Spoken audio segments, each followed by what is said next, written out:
Bonjour, aujourd'hui on va parler de la thématique des cancers du sein héréditaires et plus particulièrement des gènes BRCA1 et BRCA2. Alors ce qu'il faut déjà savoir, c'est que le cancer du sein est le cancer le plus fréquent chez la femme et qu'on estime qu'en France, globalement, une femme sur 8 sera touchée par un cancer du sein au cours de sa vie. Dans certains cas, ce cancer du sein va rentrer dans ce qu'on appelle un contexte de cancers familiaux. C'est un terme assez vaste qui décrit simplement des familles qui sont particulièrement touchées par la maladie et des familles dans lesquelles il va y avoir beaucoup de cas de cancer du sein et ou de l'ovaire. De manière un petit peu plus précise, on va ensuite parler de cancer du sein héréditaire. Cette fois-ci, ce sont des cancers du sein qui surviennent dans des familles particulièrement touchées par ces maladies, mais en plus, on arrive à identifier un gène, une particularité dans le patrimoine génétique de cette famille qui explique cette prédisposition à développer des cancers du sein et aussi de l'ovaire. En termes de chiffres, on estime qu'environ 15% des cancers sont des cancers qu'on appelle familiaux et dans environ 5 à 10% des cas de cancer du sein, on va retrouver un facteur génétique qui va faire que c'est un cancer héréditaire et qui fera que les femmes au cours des générations pourront avoir un surrisque de cancer du sein ou de l'ovaire.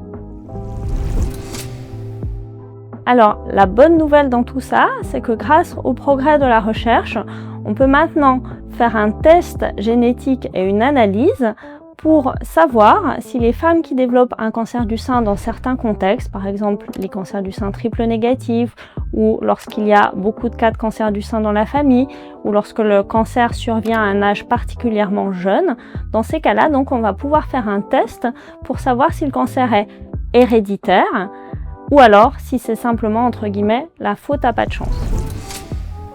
Comment un cancer peut-il être héréditaire? Eh bien parce qu'il existe dans l'ADN, dans le patrimoine génétique de la personne, une anomalie sur certains gènes qui va en fait prédisposer au cancer. Vous avez vu dans cette vidéo-là que le corps humain est constitué de milliards de cellules et que chaque cellule contient dans son noyau un patrimoine génétique constitué d'ADN.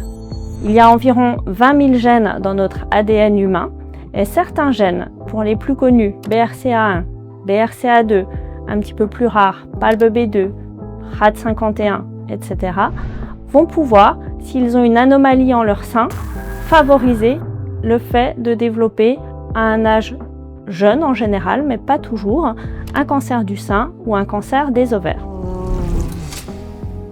Le test génétique va permettre d'aller rechercher cette particularité génétique avec globalement deux grands objectifs. Un objectif pour la personne atteinte du cancer, pour permettre éventuellement d'adapter le traitement du cancer et puis d'éviter la survenue d'un deuxième cancer. Et un objectif plus global pour la famille, pour permettre un dépistage dans la famille. En effet, le gène peut être transmis par le père ou par la mère. Et pour chaque enfant, si par exemple, prenons l'exemple, si le père est porteur de cette anomalie génétique qu'on appelle une mutation ou un variant pathogène, chacun de ces enfants aura un risque de 50% d'être lui-même porteur. Et c'est indépendamment du sexe, c'est-à-dire que les hommes, tout comme les femmes, peuvent transmettre. Mais par contre, bien évidemment, étant donné que ça favorise les cancers du sein et les cancers des ovaires, ça va être plutôt les femmes qui seront à risque de développer un cancer. Pour les hommes, il y aura également un petit surrisque de développer un cancer de prostate. On va reprendre des chiffres. Pour quelqu'un qui est porteur d'une mutation sur les gènes BRCA1 ou BRCA2, le risque au cours de la vie de développer un cancer du sein va atteindre environ 70%, ce qui est énorme. Pour le risque de développer un cancer des ovaires, cela va dépendre du type de gène. Pour le gène BRCA1, le risque de développer un cancer des ovaires va tourner autour de 40-45% et pour BRCA2, on va plutôt être sur 20%. Et enfin, autre chiffre qui peut vous intéresser, si vous avez présenté un cancer du sein et qu'on a trouvé au décours de la prise en charge de ce cancer du sein qu'il y avait effectivement un facteur héréditaire qui expliquait le développement de ce cancer du sein, il y a un risque de deuxième cancer. En cas de mutation BRCA1, le risque de deuxième cancer du sein est d'environ 40-45%. Et en cas d'anomalie BRCA2, le risque de deuxième cancer du sein est d'environ 20%.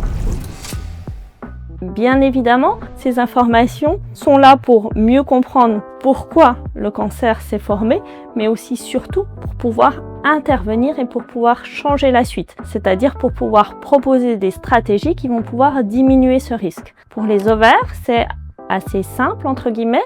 On va proposer à toutes les femmes porteuses de faire une chirurgie des ovaires, qu'on appelle une annexectomie, à partir de 40 ans en cas d'anomalie BRCA1 et plutôt 45 ans pour BRCA2.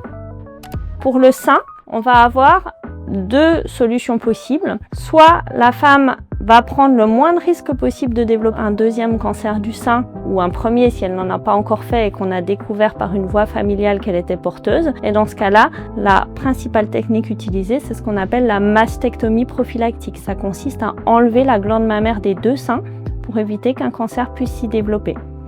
La deuxième solution qui est parfois choisie par les femmes qui ne veulent pas aller à cette chirurgie, ça va être de faire une surveillance annuelle qui consiste en une IRM, mammographie, échographie. Surveillance annuelle qui parfois quand même peut être très lourde parce que souvent on voit des petites choses un peu suspectes et souvent il va y avoir des biopsies même s'il n'y a pas forcément de cancer et du stress. Et ce qu'il faut savoir, c'est que si la mastectomie est faite à un âge assez jeune chez des femmes qui sont porteuses de ce gène, il y a des données qui nous montrent que ça augmente leur espérance de vie de manière significative. C'est pour ça qu'on va conseiller cette mastectomie. Autre point, quand une femme qui a un diagnostic de cancer est diagnostiquée également porteuse d'une mutation sur les gènes BRCA1 ou BRCA2, ceci va avoir des implications pour essayer de traiter encore mieux le cancer du sein qu'elle présente. Avec deux choses, d'une part on proposera plus de mastectomie, c'est-à-dire d'ablation complète du sein plutôt qu'une chirurgie conservatrice du sein. Et deuxièmement, dans certains cas bien particuliers, je vous laisse revoir ça avec votre oncologue, il pourra être proposé un traitement par cachet qu'on appelle une thérapie ciblée qui va spécialement agir sur l'anomalie génétique mise en évidence. Et enfin, je ne pouvais pas parler de la notion de cancer héréditaire et de BRCA1, BRCA2 sans vous conseiller vraiment très fortement d'aller jeter un coup d'œil sur un site d'une association qui s'appelle Génétique Cancer. Et c'est un site qui propose notamment des brochures d'informations vraiment super bien faites et très joliment illustrées sur qu'est-ce que c'est qu'un test génétique, comment en parler aux proches et à la famille, et puis aussi qui parle des stratégies de mastectomie et reconstruction pour prévenir l'apparition de ces cancers. Si vous avez aimé cette vidéo, n'oubliez pas de vous abonner à la chaîne, de liker cette vidéo et de cliquer également sur la petite cloche pour être notifié des prochains contenus. À bientôt!